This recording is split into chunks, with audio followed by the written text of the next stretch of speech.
고린도전서 14장 13절부터 19절까지입니다. 그러므로 방언을 말하는 자는 통역하기를 기도할지니 내가 만일 방언으로 기도하면 나의 영이 기도하거니와 나의 마음은 열매를 맺지 못하리라. 그러면 어떻게 할까? 내가 영으로 기도하고 또 마음으로 기도하며 내가 영으로 찬송하고 또 마음으로 찬송하리라. 그렇지 아니하면 내가 영으로 축복할 때에 알지 못하는 처지에 있는 자가 내가 무슨 말을 하는지 알지 못하고 내 감사에 어찌 아멘하리요. 너는 감사를 잘하였으나 그러나 다른 사람은 덕세움을 받지 못하리라. 내가 너희 모든 사람보다 방언을 더 말함으로 하나님께 감사하노라.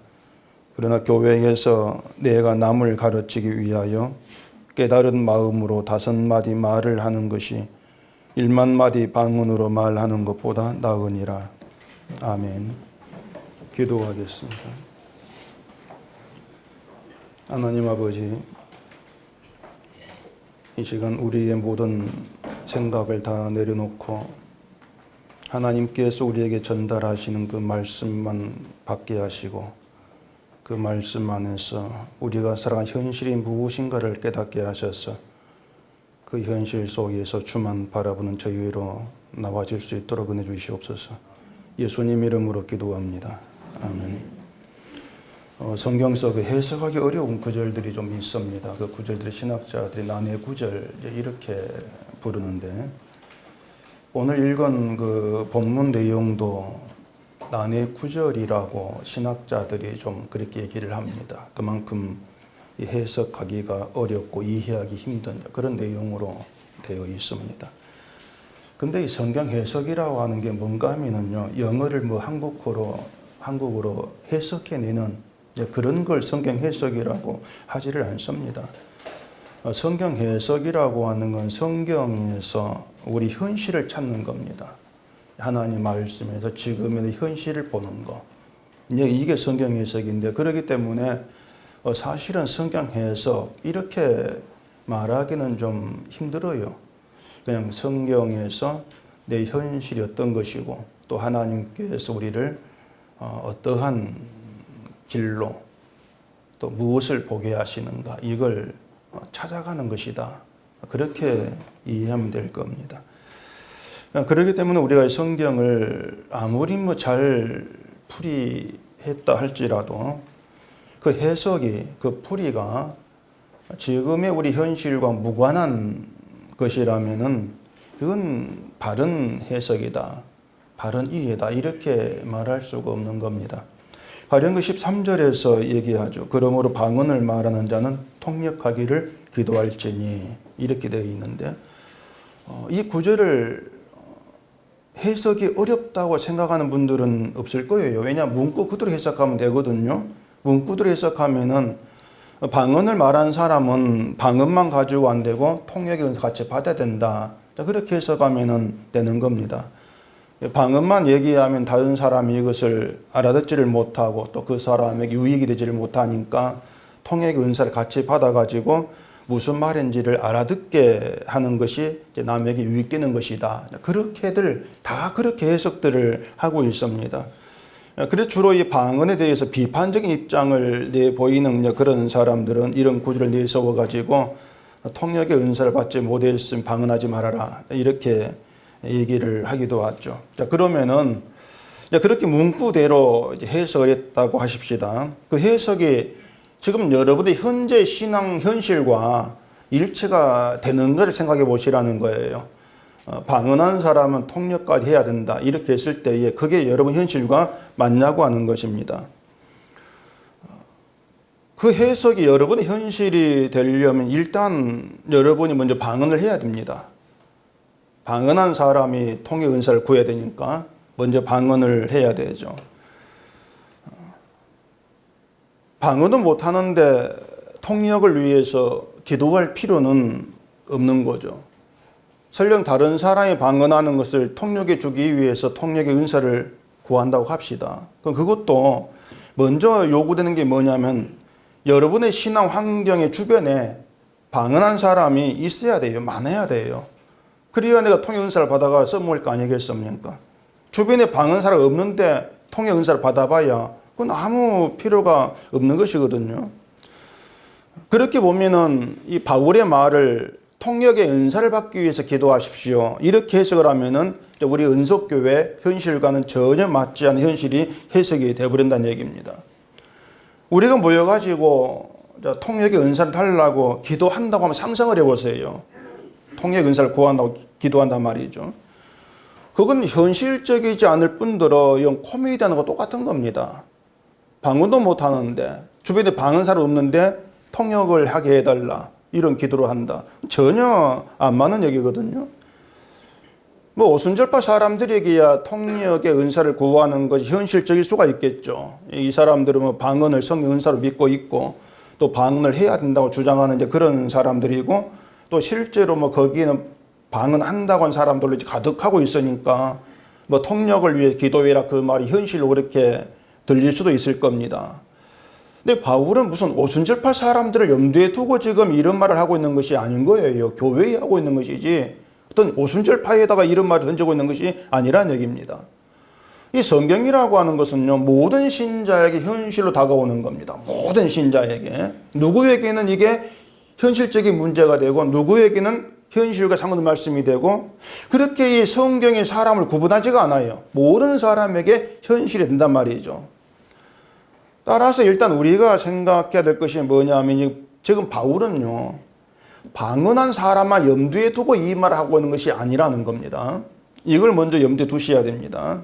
그렇기 때문에 이 본문을 이해할 때 참 중요한 게 뭐냐 하면은 이 맥락을 잘 잡는 거예요. 맥락을 잘 잡아야 된다. 맥락을 잘 잡아야 한다는 것은 바울이 지금 무슨 말을 하고 있는 것인지, 어떤 의도로 지금 이런 말을 하고 있는 것인지 그 흐름을 잘 파악을 해서 바울이 말하려고 하는 그 의도를 잘 따라가는 거예요. 그게 굉장히 중요한 것입니다. 그래서 일단 말씀을 드리는 것이, 지금 바울이 방언이나 통역에 대한 이야기를 하고 있는 것이 아니다는 거, 그것부터 먼저 염두에 두셔야 돼요. 2주 전에 주보 그림 기억하십니까? 달을 가리키는 손가락 먼저 기억하시죠?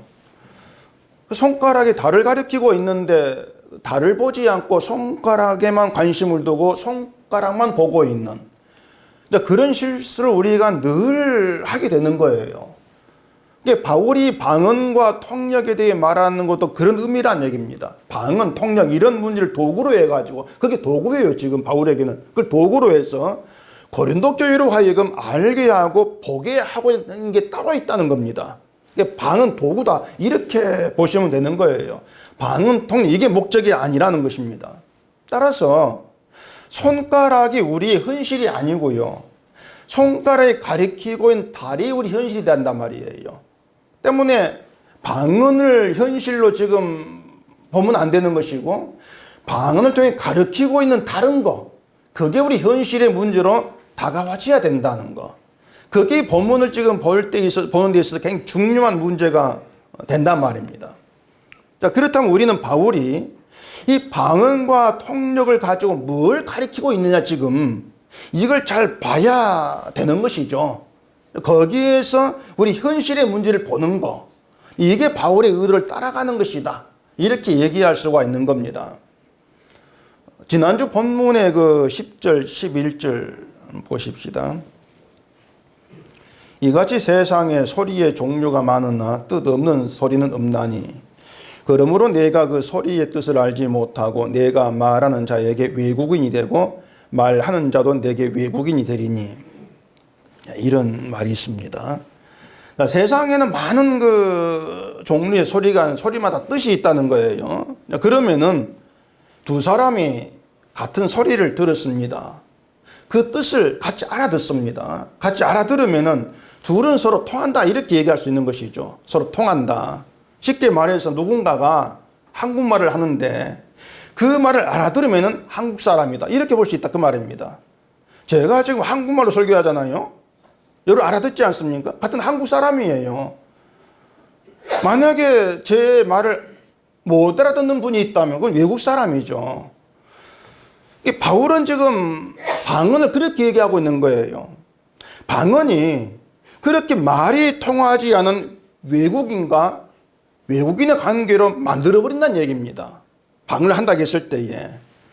그럼 여기서 이제 바울이 중요시하고 있는 것이 뭐냐면은 그 12장 13절을 한번 찾아보십시오. 우리가 유대인이나 헬라인이나 종이나 자유인이나 다 한 성령으로 세례를 받아 한 몸이 되었고 또 다 한 성령을 마시게 하셨느니라. 유대인과 헬라인은 혈통으로 따지자면 서로 외국인입니다. 외국인이에요. 종과 자유인도 신분적으로 더 전혀 다른 위치에 있습니다. 근데 바울은 그 모든 것을 초월해서 한 성령으로 세례받은 한 몸이다 이렇게 얘기합니다. 이걸 교회라고 하는 거예요. 한 성령으로 세례받은 한 몸이다. 다 통한다. 이런 의미가 되는 거예요. 바울이 교회를 얘기할 때에 중요하게 얘기하는 게 뭐냐면은 한 몸이라는 관계입니다. 한 몸의 관계. 근데 방언 받은 사람이 방언을 중요시함으로 인해서 그 한 몸의 관계가 나눠진다는 얘기예요. 서로 외국인처럼 돼버리더라 그런 얘기입니다. 소위 방언을 하는 사람과 하지 못한 사람 이렇게 이제 구분이 되어지면서 방언한 사람 마치 자신만 성령을 받은 것처럼 행세를 하게 되어버리는 것이죠. 이걸 두고 바울은 방언이 교회 덕을 세우는 것이 아니라 이렇게 이제 잘라버린 얘기입니다. 방언은 그런 경우 있어서 교회 덕을 세우지 못한다. 이렇게 바울은 방언의 문제를 가지고 교회에 초점을 두고 말하는 게 뭐냐면은 한 몸의 관계를 지금 초점을 두고 얘기를 하고 싶어 하는 거예요.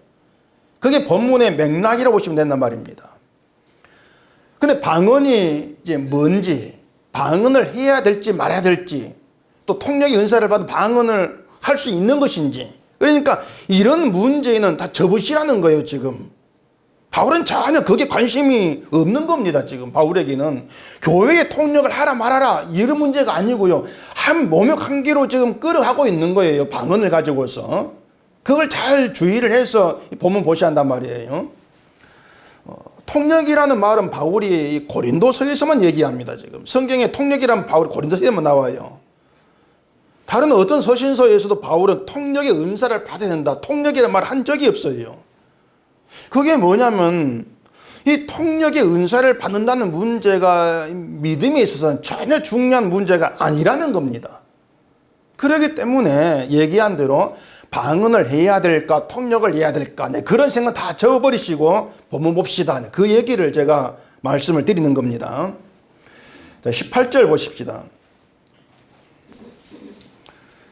내가 너희 모든 사람보다 방언을 더 말함으로 하나님께 감사하노라 이렇게 얘기하죠. 바울도 방언의 은사를 받은 사도예요.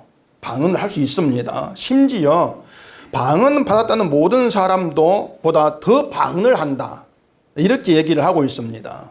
자, 그런 바울이 여기저기 복음을 전하러 다니면서 방언을 아주 잘하는 그것을 보여줍니다.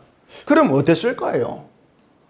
막 방언을 하는 걸 보여줬다면은 성령의 은사를 받은 사도로 방언을 하지를 않는 것보다도 방언을 하는 걸 통해서 야 뭔가 성령 받은 사도답다 이렇게 인정을 더 받았을 것으로 짐작할 수 있다 그 말이에요. 성령 받은 사도구나 이렇게 인정받았겠죠. 근데 바울은 방언을 안 하는 거예요. 왜 그런가 하면 그것이 이 방언은 자기 유익만 구한다 그겁니다. 내 유익만 구한다. 근데 바울의 관심은 자기 유익이 아닌 교회 유익에 있는 거예요. 교회를 유익하게 하는 것. 이게 바울의 관심이에요. 그러니까 신자됨이라고 하는 게 뭐냐면 내 유익을 구하는 길로 가는 것이 아니고 교회 유익을 구하는 그런 길에 있는 게 신자다. 이게 바울 초점이기 때문에 방언을 더 말할 수 있음에도 불구하고 방언을 안 하는 거예요. 방언을 하라 마라 이런 얘기도 안 하고 있는 거예요. 그 기독교인들이 은사에 대해서 오해하는 게 바로 이제 이런 문제입니다. 은사를 자꾸 어떤 자기 신앙 확인용, 내 신앙 증거용 이렇게 생각을 하는 거예요. 은사 받았다고 하는 것을 신앙이 좋다, 난 성령 받았다 이렇게 자기를 이제 증명하는 확인용으로 내 보이는 증명용으로 이렇게 생각을 해버린다는 얘기입니다. 그래서 은사를 받았다고 생각이 되면 나 성령 받아서 나 신자, 나 신앙 좋아. 그렇게 자기를 증거하고 나타냄으로써 결국은 한 몸의 관계가 깨어진다는 얘기예요, 지금. 그게 뭐냐면 내 유익만 생각하는 것이지 교회 유익은 관심 없다. 그렇게 드러나친다는 얘기입니다. 바울이 말한 교회 유익이라고 하는 것은요, 뭐 교회 숫자가 뭐 많아지고 뭐 돈이 많아지고 지금 그걸 얘기하고 있는 것이 아닌 거예요. 바울이 말한 교회 유익이라고 하는 것은요, 다 같이 예수 그리스도의 은혜를 알아가는 것을 바울은 교회 유익으로 그렇게 얘기를 하고 있단 말입니다. 바울은 그 유익을 구하는 것이에요.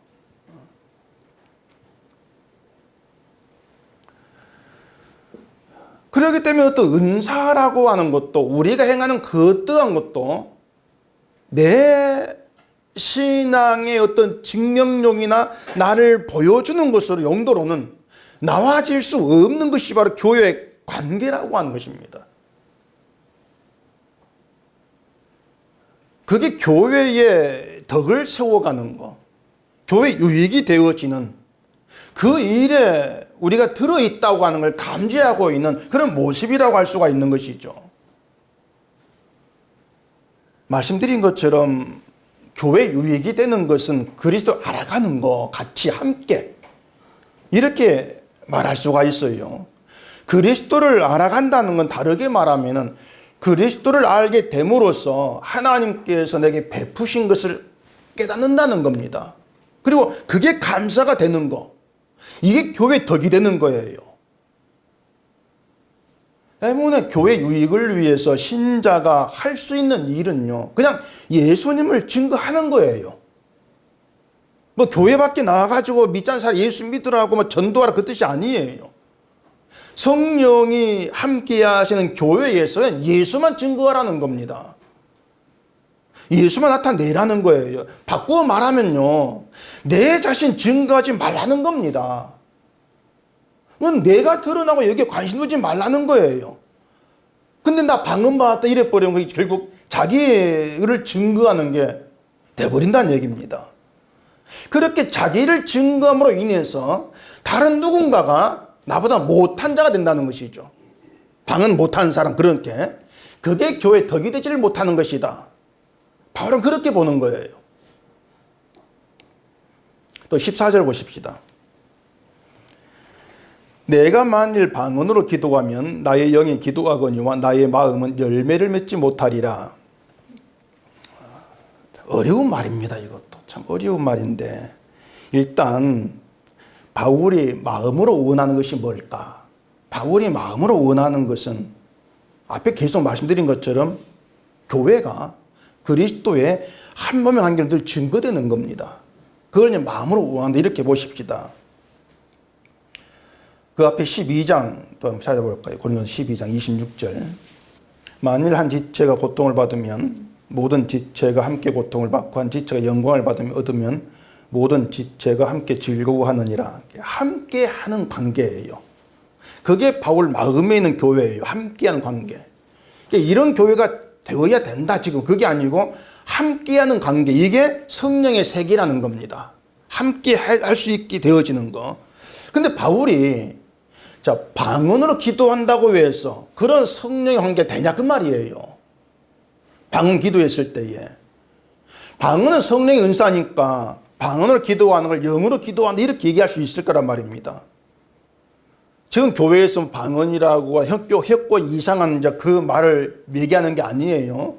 바울 시대의 방언은 지금 달라요. 우리가 알지 못하지만은 어쨌든 바울이 그렇게 영으로 방언으로 기도한다고 해서 그게 교회를 성령의 관계 있게 유익이 되냐고 하는 거예요. 안 된다는 얘기죠. 그걸 두고 바울은 내 마음에 열매를 맺지 못한다 이렇게 얘기하고 있는 것이란 말입니다. 내가 영으로 기도해도 내 마음에 열매를 못 맺어. 왜? 내 마음 다른 게 있으니까. 내 유익이 아니라 교회 유익이니까. 그러니까 누가 방언을 한다 할지라도 알아듣지 못하는 같은 거예요. 그럼 바울의 방언도 교회에 더 기도하지 못하고 아무 유익이 없다. 이런 결론이 되어진단 말입니다. 다시 말해서 바울이 영으로 방언으로 기도한다 할지라도 이것이 바울 마음에 만족이 안 된다는 것입니다. 교회 유익을 생각하니까. 바울 마음은 자기를 향해 있는 것이 아니고 예수의 몸된 교회로만 향해 있는 거예요. 근데 방언 기도하는 것은 내게 유익만 돼요. 교회 유익이 아니에요. 때문에 바울 마음에 만족이 안 된다. 그걸 열매를 맺지 못하는 것으로 얘기를 지금 하고 있다는 얘기입니다. 또 그 뒤에 15절 보십시다. 오늘 본문에. 그러면 어떻게 할까? 내가 영으로 기도하고 또 마음으로 기도하며 내가 영으로 찬송하고 또 마음으로 찬송하리라. 영으로 기도하고 마음으로 기도한다. 이 얘기는 뭐 영으로 하는 기도가 있고 마음으로 기도하는 게 있고 기도가 따로 있다. 그게 얘기가 아닙니다. 또 이것도. 바울이 말을 좀 어렵게 해요. 참 제가 좀 따지고 싶은데 바울에게. 자, 14절에서 방언을 영으로 기도하는 것이라고 얘기했죠. 근데 방언으로는 바울의 마음에 열매를 맺지 못하겠습니다. 바울 마음에 방언을 영으로 기도해도 만족이 안 된다는 거예요. 얘기한 것처럼 바울의 마음이 원하는 것은 그리스도 자기가 아니기 때문에. 자, 그러면은 영어로 기도하고 마음으로 기도한다. 이게 이제 무슨 뜻이겠습니까? 그러니까 바울이 기도를 하건 찬송을 하건 모든 관심은 내 유익, 바울 유익이 아니고 교회 유익으로 향해 있다. 그 뜻을 얘기하고 있는 거예요. 내 마음에 만족이 되는 거. 마음에 만족이 되는 거. 바울 마음에는 교회 유익을 위한 거. 그렇게 이해가 되어지는 것이죠. 그러니까 예수 그리스도의 몸된 교회가 십자가 은혜로 인해서 감사하게 되어지는 그게 바울의 만족이 되는 거예요. 근데 바울의 이런 마음에 일치되지 못하면은 결국 사람은 자기 유익만 추구한다 그 말입니다. 그러니까 바울의 그런 마음이 일치가 되어진다면 사람은 내 유익이 아니고 교회 유익을 추구하게 되어 있다고 하는 거예요. 또 16절 또 보십시다. 그렇지 아니하면 내가 영으로 축복할 때에 알지 못하는 처지에 있는 자가 내가 무슨 말을 하는지 알지 못하고 내 감사에 어찌 아멘하리요. 자, 우리의 마음이 바울과 다르게 내 자신에게로만 향해 있다면은 방언으로 나를 보여주고 드러내는 게 관심을 둘 거란 얘기입니다. 마음이 내게 있다면은 그러한 사람이 영으로 아무리 방언을 한다 할지라도 다른 사람이 알아듣지를 못하는데 어찌 함께 아멘할 수가 있냐고 하는 겁니다. 함께 못한다는 것이죠. 여기서도 바울이 중요하게 얘기하는 것이 함께라는 거예요. 함께라는 관계. 함께 아멘할 수 있는 거. 그게 주의 몸된 교회라는 것입니다. 또 17절 보세요. 너는 감사를 잘 하였으나 그러나 다른 사람은 덕세움을 받지 못하리라. 혼자 실컷 방언하면서 막 감사하고 뭐 별말 다 한다고 하십시다. 그건 자기만의 감사란 말이에요. 자기만의 감사하고 자기 만족일 뿐이지. 다른 사람, 교회는 덕세움 받지 못한다. 함께 아멘을 못하니까 알아듣지를 못해서 그 얘기를 하고 있다는 얘기입니다. 이 정도면 뭐 바울이 본문서 말하려고 하는 것이 뭔가 대강 눈치챘겠죠. 아직 눈치 못 챘습니까? 앞으로 못 따라 시간 없어가지고 계속 할 거예요. 자, 지금 바울은요, 이 방언을 자기 만족과 또 자기 자랑의 어떤 도구로만 생각을 하면서 교회 유익이라는 이 문제에 대해서는 전혀 관심도 없는 교회 현실, 그걸 끄집어내고 있는 겁니다. 방언 통역을 통해서 너희는 니만 관심이 있지 교회 관심이 없다. 그 얘기를 하고 있는 거예요. 그렇다면 이 현실이 누굽니까? 우리 현실이죠. 우리 또한 보면은 교회 유익 관심 안 둬요. 내게 관심을 두고 쫄쫄쫄 나올 뿐이지 교회 한몸 관계 우리는 관심 안 둡니다. 그게 현실인 것이죠. 그리고 우리도요, 방언이라는 것을 지금 안 하고 있을 뿐이지 방언 말고 다른 걸 가지고 늘 내 만족을 누리려고 하는 것이죠. 늘 다른 걸 가지고 나를 자랑하려고 하고 내가 인정받으려고 하고 이러고 있는 것이지 내 만족, 나에 대한 관심을 자유로운 사람이 아니라고 하는 거예요. 자, 함께 아멘할 수 있는 교회라고 그랬습니다. 교회가 함께 아멘할 수 있다는 것이 뭐냐면요, 하나님께서 주신 거, 하나님께로부터 받은 거, 이걸 내어놓을 때에 함께 가능한 거예요. 하나님께로부터 받은 걸 내어놓을 때에 함께 공감이 돼요. 똑같이 받았으니까 함께 감사하게 되고 함께 아멘하게 된단 말입니다. 근데 방언은 이 사람은 안 받지 않습니까? 함께가 안 되는 거예요. 가령 다른 사람에 비해서 하나님께 받은 난 복이 없다, 이제 불평하는 그런 신자가 있다고 하십시다. 누군가가 하나님이 주신 것에 대해서 얘기할 때에 하나님 주신 건 이 땅의 것이 아니고 어떤 하나님의 어떤 은혜고 궁유로고 자비야, 이런 얘기를 했다고 합시다.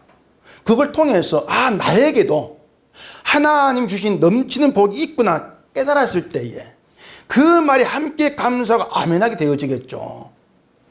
아시겠습니까? 그게 교회고 이게 성령 받은 공동체라고 하는 거예요. 근데 간증한다고 하면서 내가 11조를 잘해가지고 복 받았습니다, 내가 기도해가지고 병 고쳤습니다, 내가 복권 당첨됐습니다, 이런 얘기 한다면 그런 말에 함께 감사하고 아멘할 수 있겠냐 그 말입니다. 함께가 안 된다는 얘기예요. 물론 그런 말 들으면서 아멘을 하겠죠. 속은 나는 왜 안 되모, 이런 아쉬움이 가득하지 않겠습니까? 그게 함께 깨어진 거예요.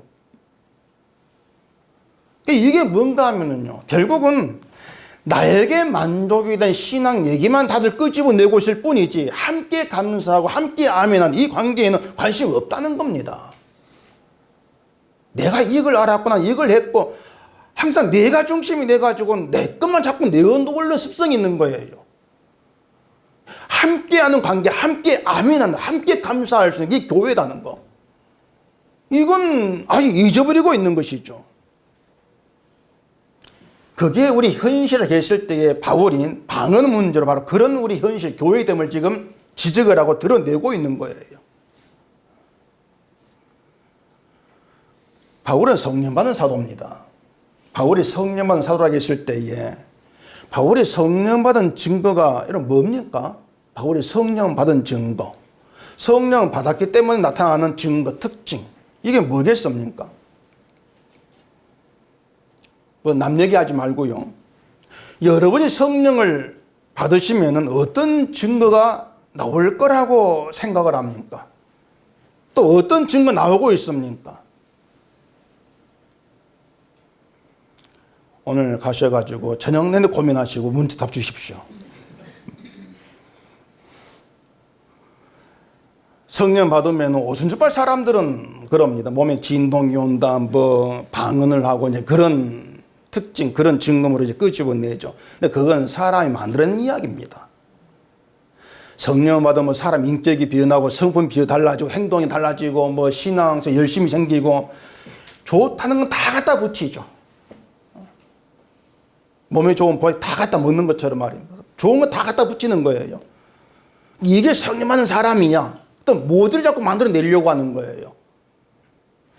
이것저것 변하는 거, 모델을 만들어내요.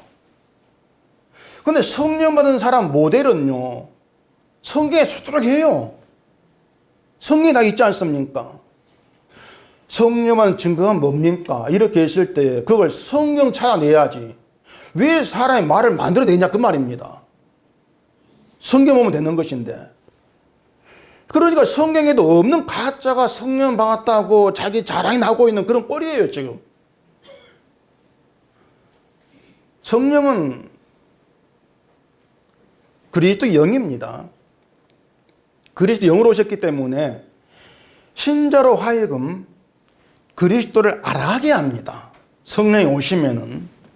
그리고 성령이 자리한 그 마음에 예수님의 그 은혜, 그 용서하심의 그 큰 은혜가 자리하게 하시는 것이고, 예수 그리스도를 나 자신보다도 더 크신 분으로 바라보게 만들어 갑니다. 그렇다면은 성령 받았다, 성령 오셨을 때 나타난 증거, 특징, 이건 예수로만 증거되는 거예요. 그냥 예수님으로만 자꾸 증거되게 돼 있단 말입니다. 바울이 그랬지 않습니까? 예수 그리스도와 그가 십자가에 못 박히신 외에는 아무것도 알지 않게 작정했다. 이게 성령 받은 겁니다. 뭐 몸에 진동 없고 방언을 이런 말로 안 하고 뭐 속에 막 어떤 뭐 열이 막 팍 안 나고 그거 괜찮아요.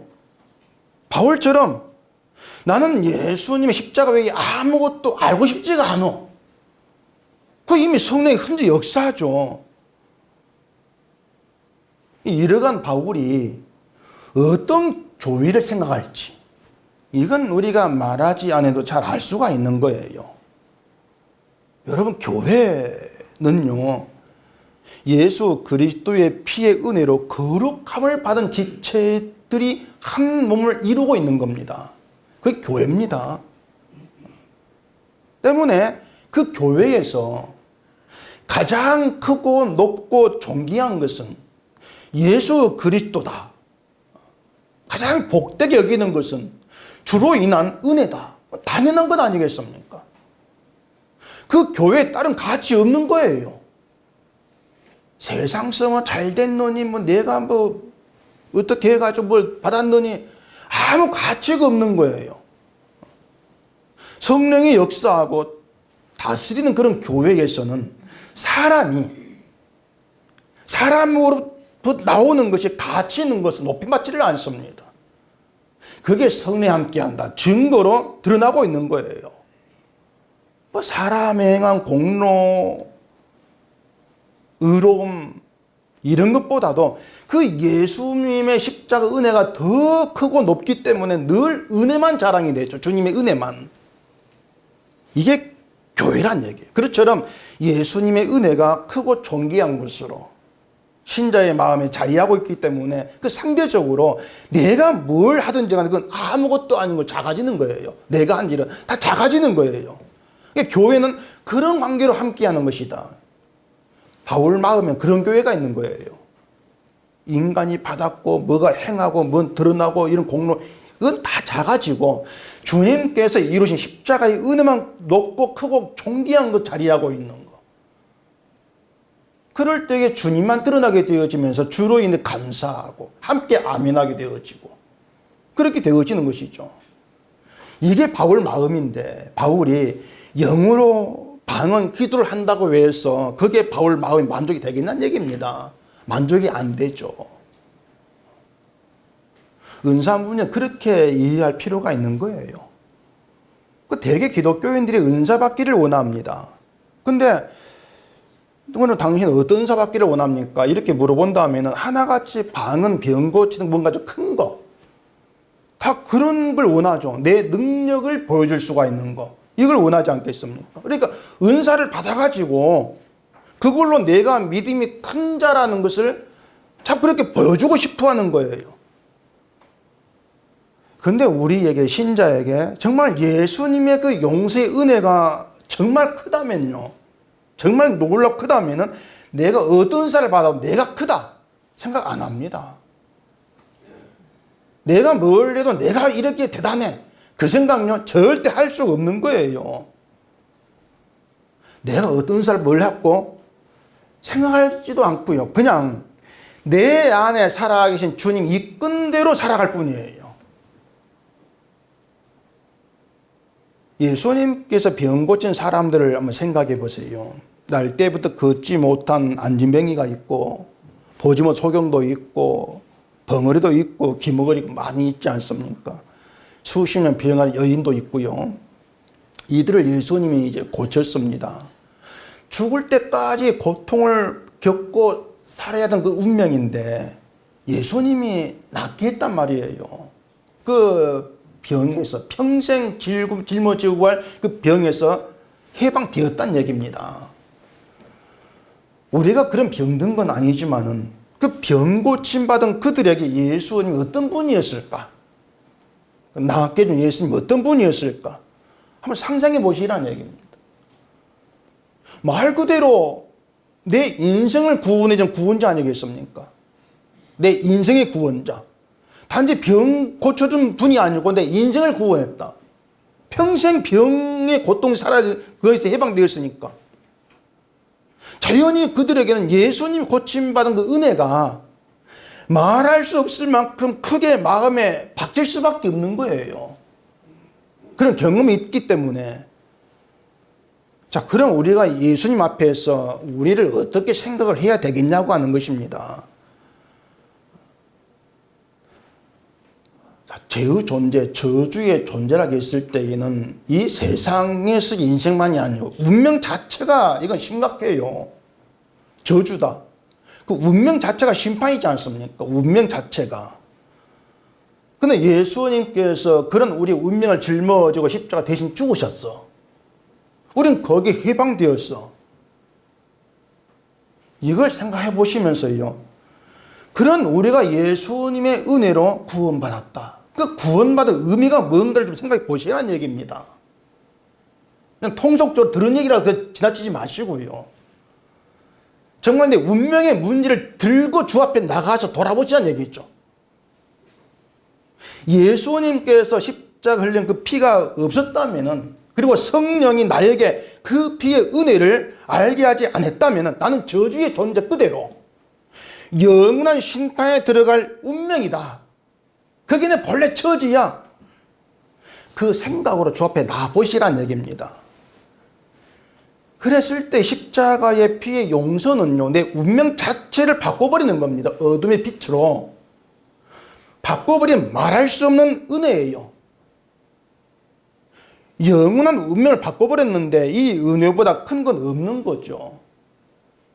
그래서 그 은혜가 고스란히 살아있는, 그게 성령하는 신자인 거예요. 이들에게는 관심이 결국은 내가 아닌 것이죠. 주의 은혜가 크다면은 나도 크고 주의 은혜가 크고 이건 아니에요. 나는 작아지는 거예요. 은혜가 크다면은. 이런 인식이 있다는 것이 성령이 역사한다. 그 증거로 얘기할 수가 있는 거죠. 근데 내가 방언을 내, 내가 전도하고 이걸 내, 여기에 치우치면 그게 뭐가 되냔 말입니다. 주의 피로 세워진 것이 교회인데 주의 은혜, 그 주의 피의 은혜가 증거되는 것보다도 내가 이만큼 믿음이 좋다는 것이 증거되는 것은 만족하고 싶어 하는 거. 교회 와가지고. 그런 의미밖에 안 되는 거예요. 그게 우리 현실이고 고린도 교회의 현실이었다고 하는 것입니다. 그래서 방언을 말하는 자는 통역하기를 기도할지니 이렇게 얘기하고 있는 것은 실제 통역 은사를 구해라 이런 의미가 아니고요. 너 자신이 은사만큼 높여지는 거, 이걸 마음에 두기보다도 교회가 십자가의 은혜로 함께 아멘할 수가 있는 거, 그게 통역이잖아요. 함께 아멘할 수가 있는 거, 예수님의 은혜로 풍성해지기를 구해라 그 말입니다. 통역이란 말이.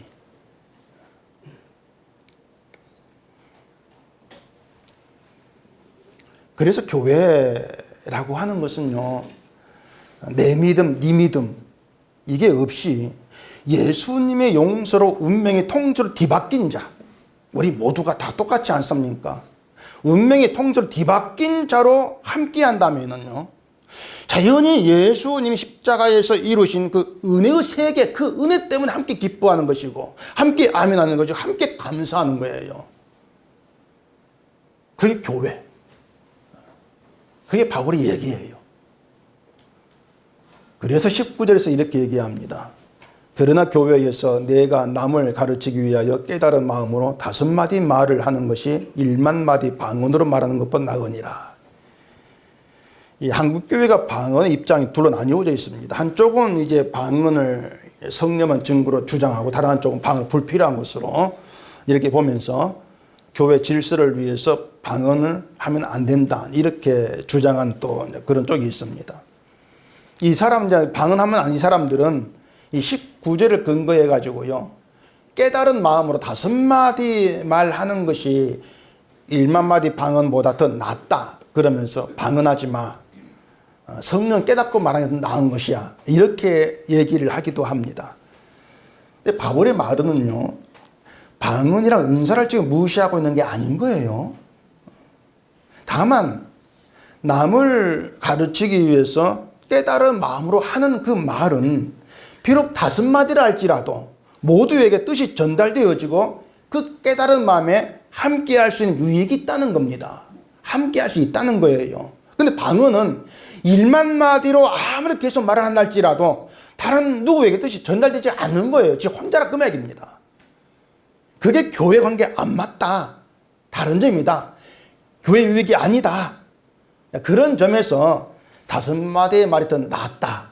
그 얘기를 이제 하고 있는 것이죠. 이렇게 바울의 말은 교회가 무엇이냐, 그 관계로 집중이 되어 있는 겁니다. 교인 전부가 방언을 하고, 교인 전부가 구제하고, 전부가 전도 열심을 내고, 그렇다고 해도 그게 교회됨의 증거는 아닌 거예요. 교회됨의 증거는요, 함께 아멘하는 한 몸의 관계로 드러나게 되어 있습니다. 단지 연합한다 이 뜻이 아니고요, 예수의 피로 세워진 교회로서 그 예수의 피의 은혜로만 교통이 되는 것, 그 관계가 교회됩니다. 그런 얘기죠. 바울은 이처럼 교회가 예수의 은혜로 풍성해지는 것에 마음을 두고 있는 겁니다. 교회가 그리스도 은혜로 풍성해진다는 것은 교회가 예수님의 그 은혜를 가장 크고 중요한 가치로 바라보고 사모한다. 그 뜻이 돼요. 이건 상대적으로 교회는 작아진다는 겁니다. 은혜로 풍성해지면서 어떤 교회가 목적하는 거, 부흥 이런 거, 이러한 교회 욕구는 작아지는 거예요. 늘 우리는 주의 은혜가 아니면 심판받을 죄인으로 그렇게 드러나지고 있는 거. 이게 바로 성령이 우리를 주 앞에 작은 자로 서게 하는 거예요.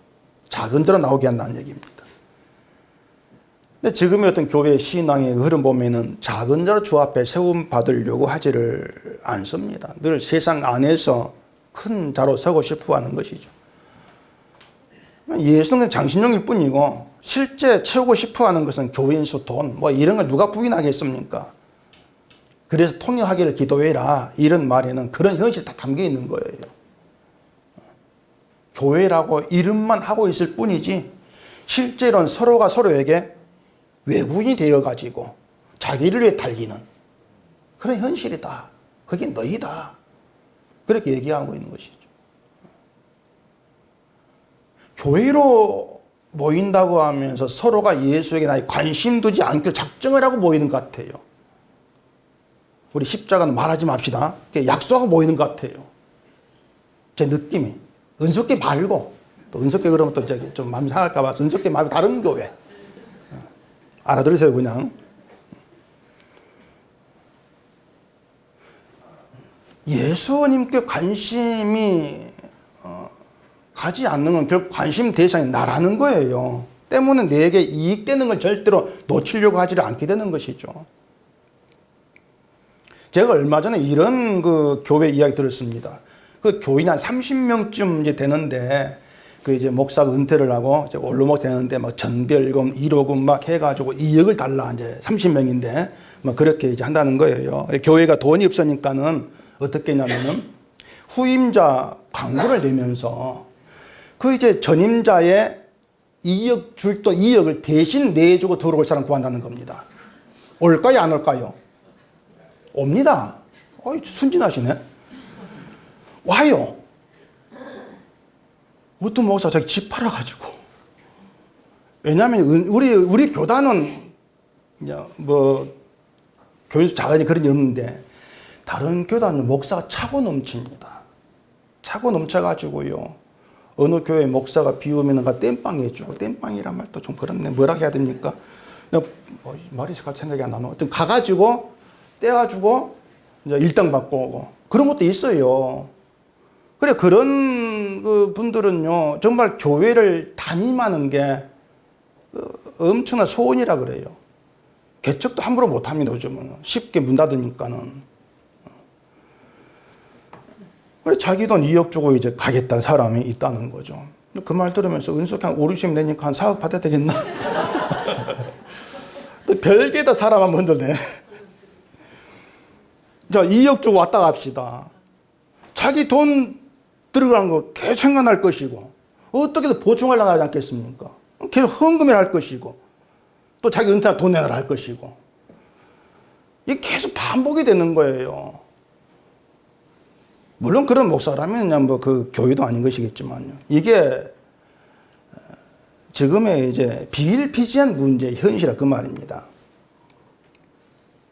제가 그 총회장 하고 있을 때에 총회장 맘대로 교회법을 바꿀 수 있다면은 제가 2개를 법에서 빼려고 했습니다. 빼고 싶었습니다. 그게 뭐냐면 위임 목사, 원로 목사. 이건 빼버리고 싶었어요. 특히 원로 목사는 제가 없애버리고 싶은 1순위입니다. 근데 이게 총회장 만도 벌 못 바꿔요. 아마 지상에 있는 동안 교회 원로 목사라고 하는 것은 없어지지 않을 거예요. 목사 울타리거든요. 저도 원로 자격이 됩니다. 교회 20년 이상 심우하면은 원로 자격이 되는데 저는 이제 지금 27년째인가 됐고 아마 은퇴할 30년 넘겠죠. 근데요, 저는 이미 오래전에 제 마음에서 원로 목사를 지어버렸습니다. 원로 안 한다는 겁니다. 제가 이 말 처음 하죠. 저 원로 안 합니다. 목사가 은퇴하면은요, 그걸로 목사 끝나는 겁니다. 그냥 끝나는 것인데 원로 목사 이 명분으로 계속 교회 연결될 필요가 없는 거예요. 원로 목사, 20년 우리 교회에서 고생했습니다. 그 뜻이거든요. 저는요, 제가 고생했다고 생각 안 합니다. 저 때문에 주님이 고생했죠. 저 때문에 주께서 이만큼 살게 하셨고, 저 또 성경대로 설교하게 하느라고 고생하셨습니다. 그래서 은석기 원로 목사는 제가 아니고 예수님 되는 거예요. 저는 빠질 생각입니다. 이건 제가 한 10년 전부터, 훨씬 전부터 생각했던 것이고요. 제 은퇴 계획은 이런 겁니다. 후임자 오면은요, 며칠 내로 조용히 사라지는 겁니다. 은퇴식 안 합니다. 폰 번호 바꿔버릴 겁니다. 아무도 저한테 연락 못하게 할 겁니다. 이건 그냥 하는 말이 아니에요. 실제로는 그렇게 할 겁니다. 이런 계획 세운 게 말씀드린 것처럼 10년 훨씬 넘은 거예요. 연락을 끊은 이유.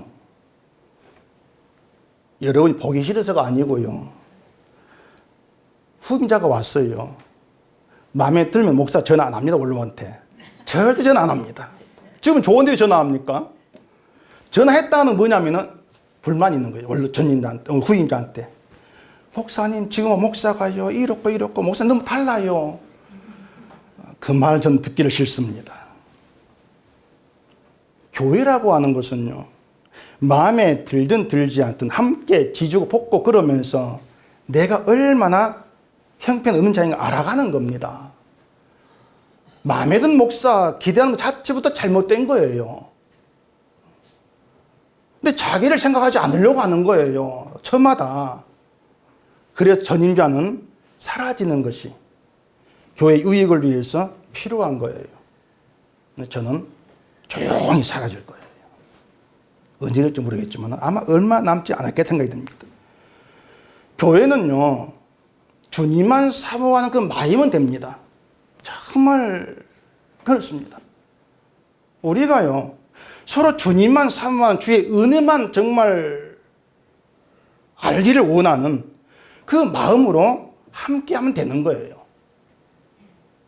이걸 위해 성령이 우리에게 오셔서 우리가 어떤 존재인가, 이게 너 현실이다 보게 만드신단 말입니다. 주의 은혜가 아니면 저주의 존재 지나지 않는 그게 내 운명이 뒤바뀌어버린 그 복 때문에 우리의 온 마음을 붙들고 싶어 하는 것, 이게 성령 일하심이라고 하는 것이죠. 그랬을 때에 성령 나오는 온 교회 고백은요, 십자가는 참으로 큽니다. 그 고백에 누가 아멘 안 하겠습니까? 함께 아멘하고 기뻐할 수 있는 것이죠. 그렇게 교회가 주의 은혜로 풍성해지는 것이고 주의 은혜만 사모하게 된다면요, 교회에서 뭘 하든지 간에 그게 내 장으로 나와지를 않는 거예요. 그게 성령 받은 증거다. 그 얘기죠. 여러분들이 교회로 함께 하신다, 그 얘기는 내 자랑, 나는 다 내려놓고 가는 거다, 함께 하는 거다. 좀 이 생각이 늘 좀 있기를 바랍니다. 내가 내 만족을 위해서 교회로 오는 것은 이미 교회를 안 본다는 얘기예요. 교회에 유익되는 거, 오직 예수 그리스도의 은혜만 나타나지고 증거되는 그런 용도로, 그런 도구로만 하는 사용되고 싶다. 이렇게 얘기할 때 함께 아멘할 수가 있는 거죠. 그런 관계로 주님께 잘 끌려가는 우리가 되기를 바랍니다. 기도하겠습니다. 우리 아버지 하나님, 우리가 늘 예수를 얘기하고 교회를 모인다 하면서 엉뚱한 것만 바라봅니다. 늘 내가 관심거리고 나를 바라보면서 내가 어떻게 드러날까? 이러한 것이 주님의 십자가를 허무는 것임을 알게 하시고, 우리가 주의 피로 세워진 교회로 삼게 했을 때 늘 모든 관심, 모든 우리 마음이 주님께로만 향하도록 성령께서 역사해 주시옵소서. 예수님 이름으로 기도합니다. 아멘.